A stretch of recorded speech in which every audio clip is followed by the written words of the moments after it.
BLM Kerala, Tamil Nadu, Pondicherry. തദ്ദേശ തെരഞ്ഞെടുപ്പിൽ കനത്ത പരാജയം നേരിട്ടെങ്കിലും 2024 ലോക്സഭാ തെരഞ്ഞെടുപ്പിനെ അപേക്ഷിച്ച് LDFന്റെ വോട്ട് വിഹിതത്തിൽ നേരിയ വർധനവുണ്ട്. 0.11% വർധനവാണ് ഉണ്ടായിരിക്കുന്നത്. 33.45% LDFന്റെ വോട്ട് വിഹിതം. പ്രതിപക്ഷ ശക്തി കേന്ദ്രങ്ങളിൽ കാര്യമായ മുന്നേറ്റം ഉണ്ടാക്കാനാകാത്തതാണ് ഇടതുമുന്നണിക്ക് തിരിച്ചടിയായത്.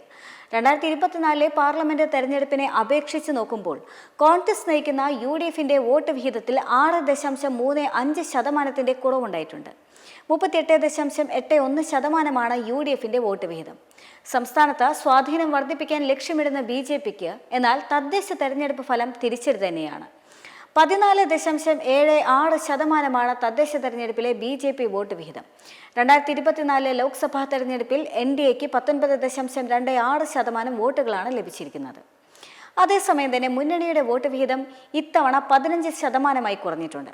29.17% വോട്ടുകൾ നേടി കോൺഗ്രസ് ഒന്നാമതെത്തിയപ്പോൾ 27.16% വോട്ടുകൾ നേടിക്കൊണ്ട് CPM രണ്ടാം സ്ഥാനത്തെത്തിയതായി സംസ്ഥാന തെരഞ്ഞെടുപ്പ് കമ്മീഷൻ പുറത്തുവിട്ട കണക്കുകൾ വ്യക്തമാക്കുന്നുണ്ട്. ചെറിയ പാർട്ടികളും സ്വതന്ത്രരും ഉൾപ്പെടെ 13.03% വോട്ടുകളാണ് കരസ്ഥമാക്കിയത്. തെരഞ്ഞെടുപ്പിൽ 25% വോട്ട് വീതം നേടുക എന്നത് കേന്ദ്ര ആഭ്യന്തരമന്ത്രി അമിത്ഷാ മുന്നോട്ട് വെച്ചിരുന്നു. എന്നാൽ തിരുവനന്തപുരം കോർപ്പറേഷൻ ഭരണം പിടിച്ചെടുക്കാൻ കഴിഞ്ഞു എന്നതിനും അപ്പുറത്തേക്ക് വലിയ അത്ഭുതങ്ങളൊന്നും തന്നെ സൃഷ്ടിക്കാൻ BJPക്ക് സാധിച്ചില്ല എന്നത് ശ്രദ്ധേയമാണ്. തെക്കൻ ജില്ലകളിലാണ് BJP താരതമ്യേന മികച്ച പ്രകടനം കാഴ്ചവെച്ചത്. തിരുവനന്തപുരം ജില്ലയിലാണ് പാർട്ടി ഏറ്റവും കൂടുതൽ വോട്ട് നേടിയത്, 23.08%.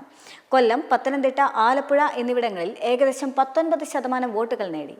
വടക്കൻ ജില്ലകളിൽ അതായത് തൃശ്ശൂരിൽ 19.65%, കാസർഗോഡ് 18.88% എന്നിവിടങ്ങളിലാണ് BJP മികച്ച പ്രകടനം കാഴ്ചവെച്ചത്. പാലക്കാട് ആകെ പോൾ ചെയ്ത വോട്ടുകളുടെ 17.05% നേടി. മലപ്പുറത്ത് 5.91%, ഇടുക്കിയിൽ 7.76% എന്നിവിടങ്ങളിൽ BJPക്ക് 10%-ൽ താഴെ വോട്ടുകളാണ് ലഭിച്ചത്. അതേസമയം തന്നെ NDA ഘടകകക്ഷിയായ BDJSന് 0.26% വോട്ടാണ് ലഭിച്ചത്. മുന്നണിയിലെ മറ്റ് പാർട്ടികളുടെ എല്ലാം തന്നെ പ്രകടനം ദയനീയമായിരുന്നു. UDFൽ മുസ്ലിം ലീഗ് 9.77% വോട്ടുകൾ നേടി രണ്ടാമതെത്തിയപ്പോൾ കേരള കോൺഗ്രസിന് 1.33% വോട്ടാണ് ലഭിച്ചത്. ഇടതുമുന്നണിയിൽ CPI 5.58% വോട്ടോടെ രണ്ടാമതെത്തി. കേരള കോൺഗ്രസ് എമ്മിന് 1.62% വോട്ടാണ് ലഭിച്ചത്. 0.07% മാത്രം വോട്ട് ലഭിച്ച കേരള കോൺഗ്രസ് S ആണ് LDFൽ ഏറ്റവും പിന്നിലായുള്ളത്. എന്റെയും BLMന്റെയും ക്രിസ്മസ് പുതുവർഷ ആശംസകൾ.